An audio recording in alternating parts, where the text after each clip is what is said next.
Mesdames et messieurs, je vous souhaite la bienvenue à 1812 des objets à découvrir, une série de 3 capsules historiques mettant à l'honneur des artefacts inédits du château Ramsay en lien avec certains personnages et faits de la guerre de 1812. Cette capsule intitulée 1812 « Tecumseh et l'approche amérindienne » vous permettra notamment d'en apprendre davantage sur ce chef Shawnee, considéré comme un héros de 1812, ainsi que sur son frère Tenskwatawa, dit le prophète, en plus de croiser en route certains peintres et illustrateurs qui se sont intéressés à la question indienne et nous ont laissé des œuvres en héritage, comme le peintre huron Zachary Vincent, ainsi que l'artiste américain George Catlin et son musée indien. Je vous invite donc à me suivre dans ce voyage des plus instructifs à travers l'histoire.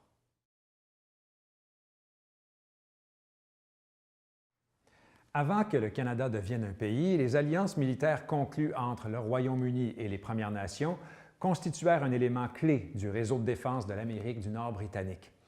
Au Canada, la guerre de 1812 se déroula sur 3 grands fronts, à l'ouest des Grands Lacs, dans la région du Niagara et dans la vallée du Saint-Laurent. Dans chacune des régions, les guerriers d'une 50aine de collectivités métisses et des Premières Nations combattirent aux côtés des troupes britanniques et de la milice canadienne en raison de leur objectif commun, résister à l'expansion américaine.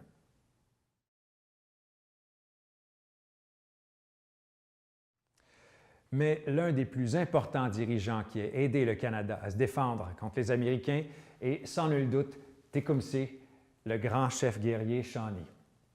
La période pendant laquelle Tecumseh fut chef eut un impact considérable sur l'avenir des tribus de toute la région, car il tenta avec son frère Tenskwatawa, le prophète dont nous reparlerons plus tard, de réunir les tribus du nord-est, du centre et du sud dans une confédération. Une chance s'offrait à nous. Oui, une chance comme il n'en viendrait jamais d'autre, pour nous, les premiers peuples d'Amérique du Nord. Une chance de nous rassembler dans une formidable combinaison et de nous joindre aux Britanniques dans cette guerre. Quoique beaucoup d'illustrations, de dessins, de peintures de Tecumseh aient été produits, l'image la plus répandue de ce dernier est celle que vous voyez à l'écran et qui se base sur un croquis au crayon exécuté par Pierre Ledru, portraitiste et commerçant créole. Ce croquis sera ultérieurement modifié par un officier britannique anonyme qui ajoutera à la tenue une médaille royale et un manteau rouge à épaulettes militaires. Cette illustration aurait servi de référence à ce dessin réalisé par Zachary Vincent ou Tellary Olin, peintre et dessinateur né au village huron de Lorette en 1815, où il occupait la fonction de chef.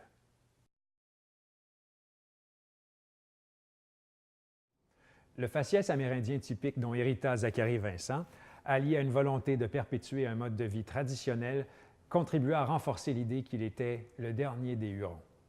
Cette toile de Henry Daniel Fielk, peinte en 1838, présente justement Vincent coiffé d'un couvre-chef traditionnel, alors que les autres notables de la Huronie arborent le haut de forme en peau de castor à la mode de l'époque. Cette peinture originale met en scène la réception de Robert Sim, marchand de Québec, élu au grade de chef honoraire de la tribu des Hurons de Lorette. Durant la même période, le peintre Antoine Plamondon, ancêtre du chansonnier Luc Plamondon, originaire d'ancienne Lorette, exécuta un portrait en pied de Vincent. Petite anecdote, Lord Durham, qui venait tout juste de débarquer à Québec à titre de nouveau gouverneur, lui acheta son tableau. Cette toile influença beaucoup Vincent, qui entama, en guise de réplique, une série d'autoportraits.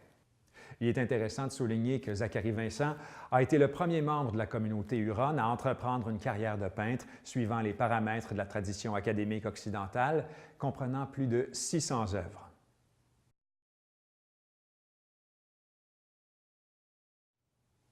Mais un autre personnage mérite notre attention.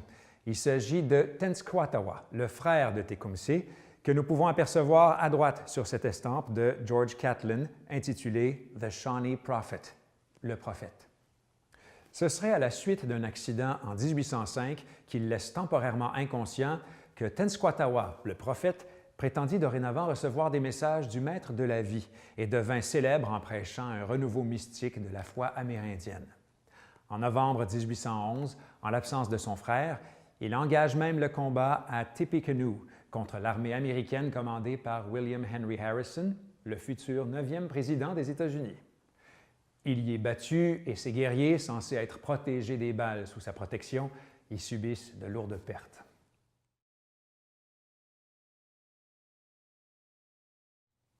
N'acceptant pas la défaite, il semblerait que pour se venger, le prophète aurait jeté un sort à tous les chefs d'État américains élus lors d'une année se terminant par un 0. Selon la légende, ces chefs auraient été condamnés à mourir durant leur mandat. À preuve, 7 présidents américains auraient été atteints par cette malédiction, baptisée la malédiction de Tecumseh, à commencer par William Henry Harrison. Mais Ronald Reagan, élu en 1980, n'est pas mort durant son mandat. Il aurait donc réussi à briser le sortilège. Revenons maintenant à cette estampe du 19e siècle, Portraits of Shawanoe, sur laquelle nous pouvons apercevoir 2 Shawanoe ou Shawnee en habits traditionnels. Voici une belle occasion de découvrir une entreprise ethnographique d'envergure mésestimée car comprenant plus de 600 œuvres, soit celle de George Catlin, artiste peintre américain. En 1845, au Musée du Louvre à Paris, George Catlin présenta son Musée indien, le premier vrai musée d'anthropologie ouvert au public, composé de portraits, de collections d'objets, mais aussi de représentations des Indiens dont certains firent le voyage avec lui. L'impact de Catlin fut considérable autant dans la culture populaire, les journaux, les images, qu'auprès de la jeune génération d'artistes. De Baudelaire à George Sand, ces romantiques trouvèrent dans ses œuvres un aliment pour construire une esthétique nouvelle où toutes les formes de création en marge du champ académique, l'autre de l'art, tenaient un rôle majeur.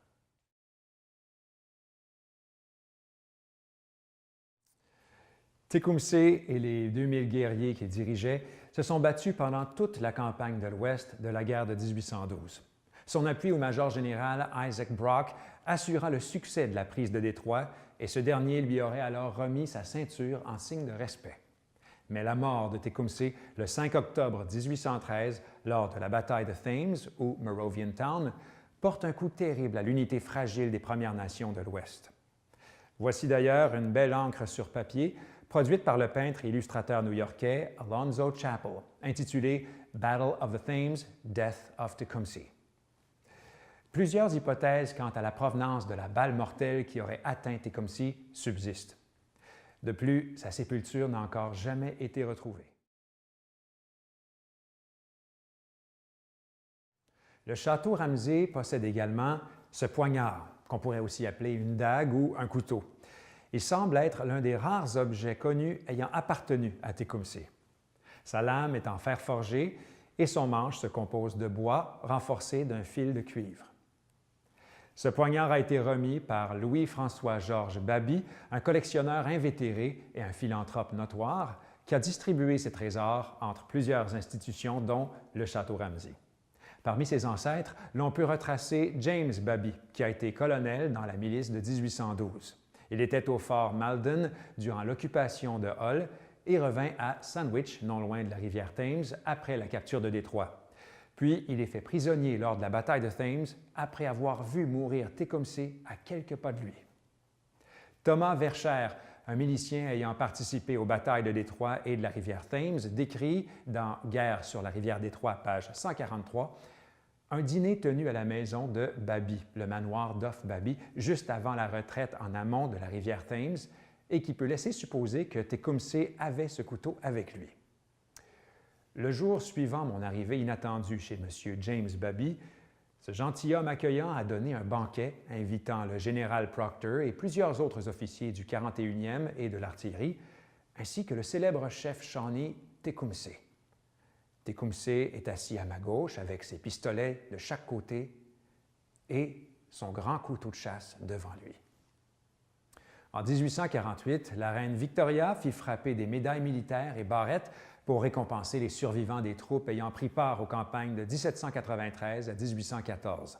Salaberry recevra la médaille d'or et au total, les combattants de la Châteauguay reçurent plus de 300 médailles et près du quart fut octroyé à des combattants amérindiens. Mais il va de soi que les guerriers survivants étaient très rares en 1848 et qu'il est probable que plusieurs de ceux qui y avaient droit ne les réclamèrent jamais.